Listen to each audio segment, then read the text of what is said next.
अस्सलामुअलैकुम, बोल न्यूज़ में खुश आमदीद। मैं हूँ शर्जील अरशद। बुलेटिन का आगाज़ करेंगे। सबसे पहले आपको बताएं कि रियासती फैसलों से लेकर घर के मामलात तक बुशरा बीबी के अमल दखल ने मुल्क को नुकसान पहुँचाया और PTI की सियासत को डबो कर रख दिया। बरतानवी जरीदे दी इकॉनमिस्ट ने बानी PTI की ज़िंदगी और बतौर हुक्मरान उनके फ़ैसलों पर उनकी बीवी बुशरा बीबी का असर रसूख सामने रख दिया है। रिपोर्ट के मुताबिक बुशरा बीबी बानी PTI के सरकारी फ़ैसलों और तकर्रियों पर असरअंदाज होती थीं। बानी PTI एक कठपुतली थे जिनकी डोरें बुशरा बीबी हिला रही थीं। झाड़ फूंक करने वाली खातून बरसर इक़्तिदार आए बग़ैर किस तरह मुल्की फ़ैसलों पर असरअंदाज हुई, आर्टिकल ने मुकम्मल अहाता कर दिया। और अकायद रखने वाले अफराद पर असर अंदाज होना तो हम परस्ती को कैश कराना बुशरा बीबी के बाएं हाथ का खेल था। रूहानियत में पोशीदा शैतानियत दी इकोनॉमिस्ट ने बेनकाब कर दी। बरतानवी जरीदे में शाये आर्टिकल ने खावर मानिका का हवाला देते हुए अहम इंकशाफात कर दिए। लिखा कि बुशरा बीबी ने बानी PTI को कायल किया कि अगर वो वजीर आजम बनना चाहते हैं तो उनसे शादी करना पड़ेगी। खातून अव्वल बनने के बाद वो खातून खाना के किरदार तक महदूद न रहीं और लामहदूद इख्तियारात इस्तेमाल करना चाहे। बानी PTI के करीब तरीन तस्वुर होने वाले जहांगीर तरीन बुशरा बीबी पर काले जादू तक का इल्जाम लगाते हैं। बुशरा बीबी ने बानी को कायल किया कि जनाजों में शिरकत से आपका इख्तिदार खतरे में पड़ जाएगा, जिस पर बानी ने जनाजों में शिरकत छोड़ दी। मजमून में ये भी कहा गया है कि अहम तकर्रुरियों, रोजमर्रा फैसलों और हत्ता के सफर के औकात तक में उनकी मुशावरत शामिल रहती थी। बास कहानियों में दावा किया गया कि ख्वाबों, रूहानी इशारों और चेहरा शनासी जैसे अवामिल भी रियासती उमूर में दखल रखते थे। हद तो ये थी कि बानी PTI के जहाज की परवाज भी बुशरा बीबी की इजाजत से मशरूत थी।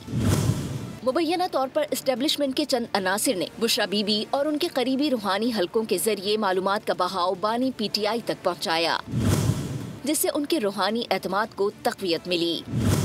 द इकनॉमिस्ट लिखता है कि हुकूमत में आने के बाद बानी अपने वादों पर पूरा न उतर सके।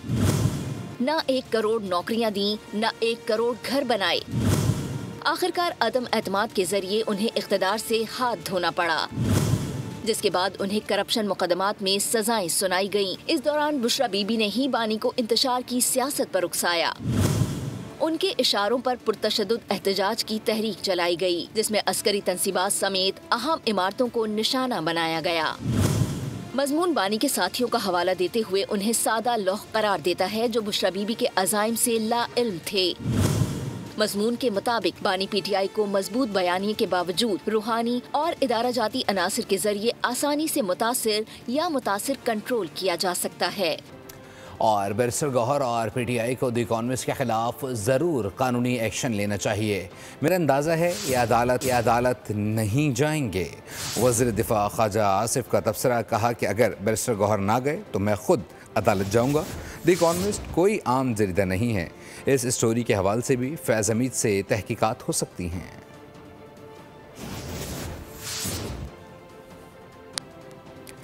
और जो बातें रिपोर्ट की गई हैं वो नई नहीं हैं। ये बातें पाकिस्तानी मीडिया में रिपोर्ट होती रही हैं।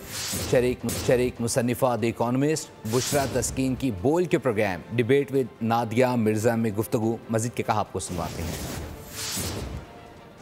अगर हम जिन लोगों से इंटरव्यू करके आए हैं और उन्होंने अगर कोई हमारे साथ इंफॉर्मेशन या प्रूफ शेयर किए हैं और जिनकी इजाजत से उनके हमने नाम भी लिखे हैं, तो वो भी तो क्रेडिबल लोग हैं ना, वो कोई बेनाम गुमनाम लोग तो नहीं है। और हम भी जिस प्लेटफॉर्म पे हमने भी इसको पब्लिश किया है वो भी कोई गुमनाम नहीं है। हम ना कोई इल्जाम लगाएंगे, हम ना कोई झूठ बोलेंगे। यही तो उन्होंने करना है वो करें, जरूर करें। बस ठीक है, जो उनका तरीक़ेकार पे जरूर थोड़ा गौर फरमा लें।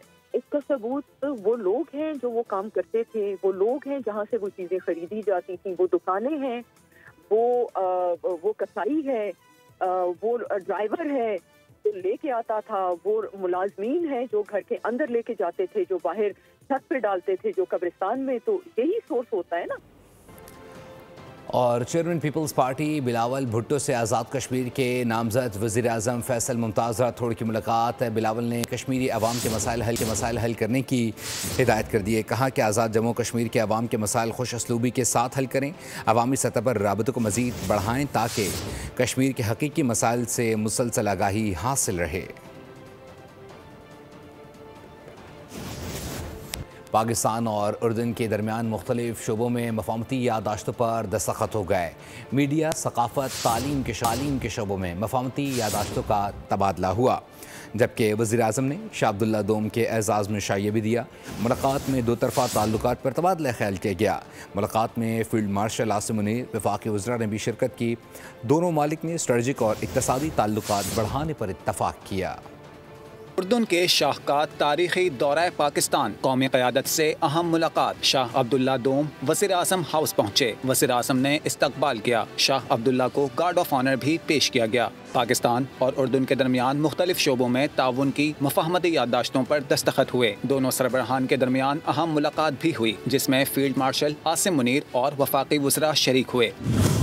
دونوں ممالک نے اسٹریٹجک اور اقتصادی تعلقات بڑھانے پر اتفاق کر لیا۔ علاقائی بین الاقوامی فورمز پر باہمی تعاون کو وسعت دینے کے عزم کا اعادہ کیا گیا۔ شہباز شریف نے کہا کہ شاہ عبداللہ دوم کا دورہ پاکستان پائیدار دوستی کا ثبوت ہے۔ غزہ سے فلسطینیوں کا انخلاء قبول نہیں۔ غزہ میں امن معاہدے کے حوالے سے روابط مزید بڑھانے پر اتفاق کیا گیا۔ وزیر اعظم نے افغانستان اور بھارت سے متعلق امور پر اعتماد میں لیا۔ شاہ عبداللہ نے خطے میں امن و استحکام کے لیے پاکستان کے کلیدی کردار کا اعتراف کیا۔ اس سے قبل اردن کے شاہ کا ہوائی اڈے پر صدر مملکت وزیر اعظم نے استقبال کیا۔ شاہ عبداللہ دوم کے طیارے کو پاک فضائیہ کے JF-17 تھنڈر طیاروں نے حفاظتی حصار فراہم کیا۔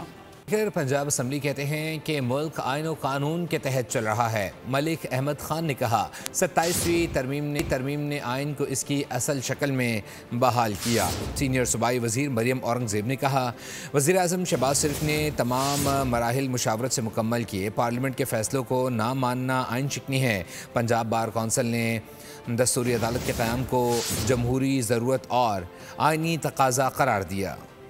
27ویں آئینی ترمیم کی منظوری۔ اسپیکر پنجاب اسمبلی ملک احمد خان کے مطابق ماضی میں عدالتی فیصلوں سے پارلیمنٹ کے اختیار کو دبایا گیا۔ ماضی میں کون کیسے اور کس طرح فیصلے کرتا تھا سب کو سب یاد ہے۔ آپ مقتدر پارلیمنٹ کی بات کرتے رہے، اور اگر آج وہ پارلیمنٹ ان امینڈمنٹس کے ذریعے جو بیسک سٹرکچر کی ایک ججمنٹ کے نتیجے میں پارلیمنٹ کے اختیارات کو سلب کیا گیا تھا ان کو واپس لینے کی صحیح کر رہی ہے، وہ ترامیم پاس کر رہی ہے، تو آپ کہتے ہیں کہ اس کو ختم کر دیں۔ اپولوجسٹ بن گئے آپ بات کرنا آپ کے لیے جرم بن گیا۔ پارلیمنٹس کے اندر وہ سپائن ہی نہیں رہی، وہ سخت ہی نہیں رہی، اور پارلیمنٹ ایک عدالتی فیصلے کے نیچے دب کر بیٹھی۔